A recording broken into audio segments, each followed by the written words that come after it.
আসসালামু আলাইকুম এভরিওয়ান, আপনারা সবাই কেমন আছেন? আশা করি সবাই ভালো আছেন, সুস্থ আছেন। আল্লাহর অশেষ রহমতে আমরাও ভালো আছি, আলহামদুলিল্লাহ। আমার প্রাণপ্রিয় ভাইয়া ও আপুরা যারা দেশ এবং দেশের বাইরে থেকে আমার ভিডিওটা দেখতে শুরু করেছেন, প্লিজ একটা লাইক দিয়ে পুরোটা ভিডিও কন্টিনিউ করবেন। আর আমার চ্যানেলে যারা আজকে নতুন ভিজিট করেছেন, সাবস্ক্রাইব করে আমার চ্যানেলের পাশেই থেকে যাবেন। আপনারা আমার পাশে থাকবেন, আমিও আপনাদের পাশে থাকব ইনশাআল্লাহ। সকাল সকাল মুদাসসির বাবা বাজারে গিয়েছিল, তো পরোটা নিয়ে এসেছে। আর বাসায় আমি মাংসের তরকারি গরম করে নিয়েছি, তা দিয়ে আজকে সকালের নাস্তাটা করে নিব।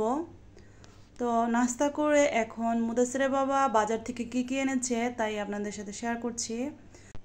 বাসায় একেবারেই সবজি ছিল না, আর যেহেতু সবজিটা 3-4 দিনকার আনা হয়, আর মাছটা প্রতিদিনই আনা হয়, আবার মাঝে মাঝে 2-1 দিনেরটা একসাথে আনা হয়।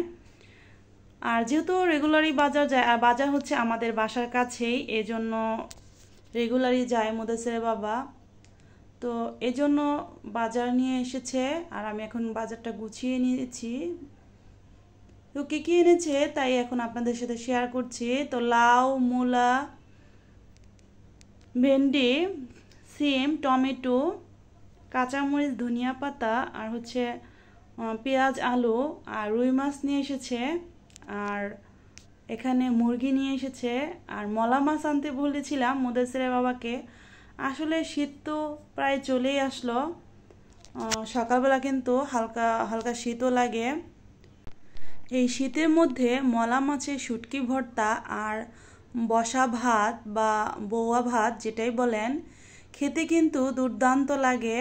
আর এই শুটকিটা আমার কিনে খেতে ভালো লাগে না, বাসায় বানিয়ে খেলে সেই শুটকিটা আমার কাছে বেশি ভালো লাগে।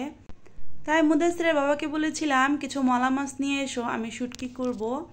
তো এই জন্য কিন্তু এই মলা মাছগুলো নিয়ে এসেছে। আর মলা মাছগুলো আজকে রান্না করব না, শুটকি দিব। মাছ যেহেতু বাজার থেকে কেটে নিয়ে আসেনি, অফ ক্যামেরায় কিন্তু মাছটা আমি কেটে নিয়েছি। আর মাছটা কেটে রান্না করতে চলে আসলাম দুপুরের জন্য। মাছটাকে কিন্তু আমি লবণ আর হলুদ মেখে রেখেছিলাম, আর এখন হালকা ভেজে নিব, বেশি একটা ভাজবো না। মাছটা একদম টাটকা এবং তাজা ছিল। মুদাসসির বাবা কিন্তু সবসময় তাজা চেয়ে আর টাটকা মাছটাই বাজার থেকে কিনে নিয়ে আসে। আর যারা আমার রেগুলার ভিউয়ার্স তারা তো দেখেনি। তো মাছ ভাজতে ভাজতে আমার আপু ও ভাইয়াদের কাছে আমার সে একটাই অনুরোধ, আমার কথায় ও কাজে যদি কোনো ভুল ত্রুটি হয়ে থাকে প্লিজ ক্ষমা সুন্দর দৃষ্টিতে দেখবেন।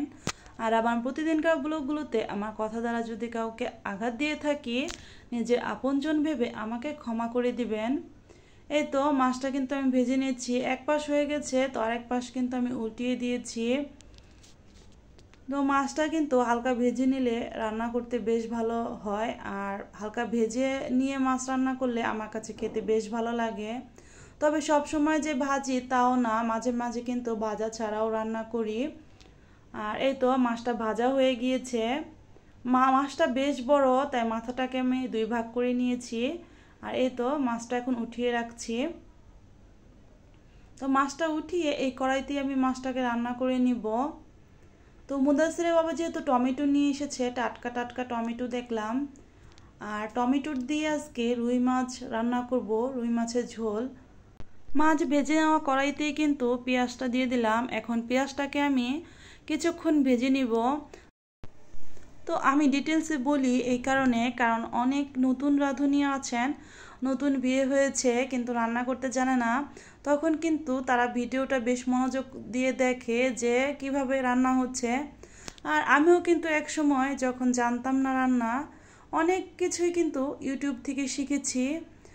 আর এখন তো আমার আপুদের সুন্দর সুন্দর রান্নাবান্নার ভিডিওগুলো দেখে অনেক কিছু শিখতে পারি। আমার আপুরা কিন্তু অনেক সুন্দর সুন্দর করে রান্না করে, পিঠা বানায়। আর আমি কিন্তু পিঠাটা একটু কমই বানাই, খেতে মন চাইলে অনেক সময় কিন্তু কিনে নিয়ে আসি। এর কারণ হচ্ছে পিঠা বানাতে যে আমার খারাপ লাগে তা কিন্তু না, পিঠা বানাতে আমার বেশ ভালো লাগে। কিন্তু পিঠা বা রুটি যেটাই বানাতে যাই মুদাসির কিন্তু সেই কাজের মাঝখানে বসে বসে অনেক দুষ্টুমি করবে। পিঠা বানাতে আমার যতটা পরিশ্রম বা শ্রম না দিতে হয়, মুদাসির যতটা দুষ্টুমি করে তাতে কিন্তু আমার বেশি শ্রম দিতে হয়, কারণ সে অনেক কিছু নষ্ট করে ফেলে বা ফেলেও দেয়। আর বাচ্চারা তো এগুলো করবেই, কিন্তু আমার কাছে মনে হয় বাচ্চাদের বলতে ছেলে বাচ্চারা কিন্তু বেশি দুষ্টামি করে আর অনেক চতুর। কি বলবো, আমার কাছে মাঝে মাঝে মনে হয় যে একটা ছেলে পালন করা তার সাথে কিন্তু আরও 2টা মেয়ে পালন করা যায়, কারণ মেয়েরা বসে বসে পুতুল খেলে এতটা দুষ্টমি করে না, আর ছেলেরা প্রচুর দুষ্টমি করে। তো আমার সাথে কোন কোন আপুরা একমত কমেন্টে জানাতে কিন্তু ভুলবেন না। আর এই দিকে আপনাদের সাথে কথা বলতে বলতে কিন্তু আমি মশলাটা কষিয়ে নিচ্ছি। আর এখন মশলা কষিয়ে হালকা ঝোলের জন্য পানি দিয়ে দিলাম। মাছটা কিন্তু আমি এখনও দেইনি। আর এই তো দেখেন বলক চলে এসেছে। আর এখন আমি এই যে টমেটোগুলো দিয়ে দিলাম। তো টমেটোগুলো একটু আগে দিয়ে দিলাম এই কারণে, কারণ জানি না টমেটোগুলোতে প্রিজারভেটিভ দেওয়া না কি দেওয়া, টমেটো কিন্তু শক্ত থাকে। একটু আগে দিয়ে দিলাম যাতে একটু নরম হয়। আর এই তো অফ ক্যামেরায় কিন্তু আমি মাছটা দিয়ে দিয়েছি, রুই মাছটা। আর এই তো দেখেন রান্না হচ্ছে। তো মুদাসির বাবা যেহেতু সকালে বাজার করেছে, আর বাজার একা হাতে সব কিছু গোছগাছ করে মাছ কেটে কুটে রান্না করতে আসা আমার কিন্তু বেশ একটা সময় লেগে গিয়েছে। এই জন্য আর সবজি কাটে নিয়ে ঝটপট করে টমেটো দিয়ে রুই মাছ দিয়ে মাছের ঝোল করে নিলাম। আর কি বলবো, যেদিন বাজার করে সেদিন কিন্তু পরিশ্রমটা একটু বেশি যায়। আর এই তো দেখেন আমি কিন্তু একটু আঠা আঠা ঝোল করব। আর মাছটা যেহেতু প্রায় হয়ে আসছে, আমি একটু ধনেপাতা দিয়ে দিলাম। এভাবে উপরে একটু ধনেপাতা দিয়ে দিলে কিন্তু মাছটা খেতে অনেক ভালো লাগে, আর খেতে কিন্তু দুর্দান্ত স্বাদ হয়। আমি রান্না করি আর আমার পাশে কিন্তু মুদাসির অনেক সময় থাকে। সে অনেক দুষ্টুমি করতেই থাকে, কি বলবো সেটা বলে শেষ করা যাবে না। আর এই তো এখানে রুই মাছটা রান্না করা হয়ে গেছে। অফ ক্যামেরায় আমি ভাতটাও রান্না করে নিয়েছি আর আমরা খাওয়া দাওয়া করে নিয়েছি। এই তো 1টা-1:30টার দিকে তো আমার পার্সেলটা কিন্তু অবশেষে চলে এসেছে। আমি একটা হিজাব অর্ডার করেছিলাম, আর হিজাবটা কেমন সেটা দেখার জন্য আমি কিন্তু বারবার দেখতে চাচ্ছিলাম। আর মুদাসির দেখছেন বারবার আমার কাছ থেকে নিয়ে যাচ্ছে, তো তার সব কিছুতে দুষ্টামি করতেই হবে। এই তো হিজাবটার কাপড় কিন্তু বেশ ভালো, সফট, লেসটাও ভালো ছিল। না, প্রোডাক্টের কোয়ালিটি মোটামুটি ভালোই ছিল। তো হিজাবটা আমি অর্ডার দিলাম, আমার কাছে ভালোই লাগলো। যদি পরে আরামদায়ক বুঝি তাহলে আমি আরও কয়েকটা অর্ডার দিব। আর এই তো এই পেজটা থেকে কিন্তু আমি হিজাবটা অর্ডার করেছিলাম।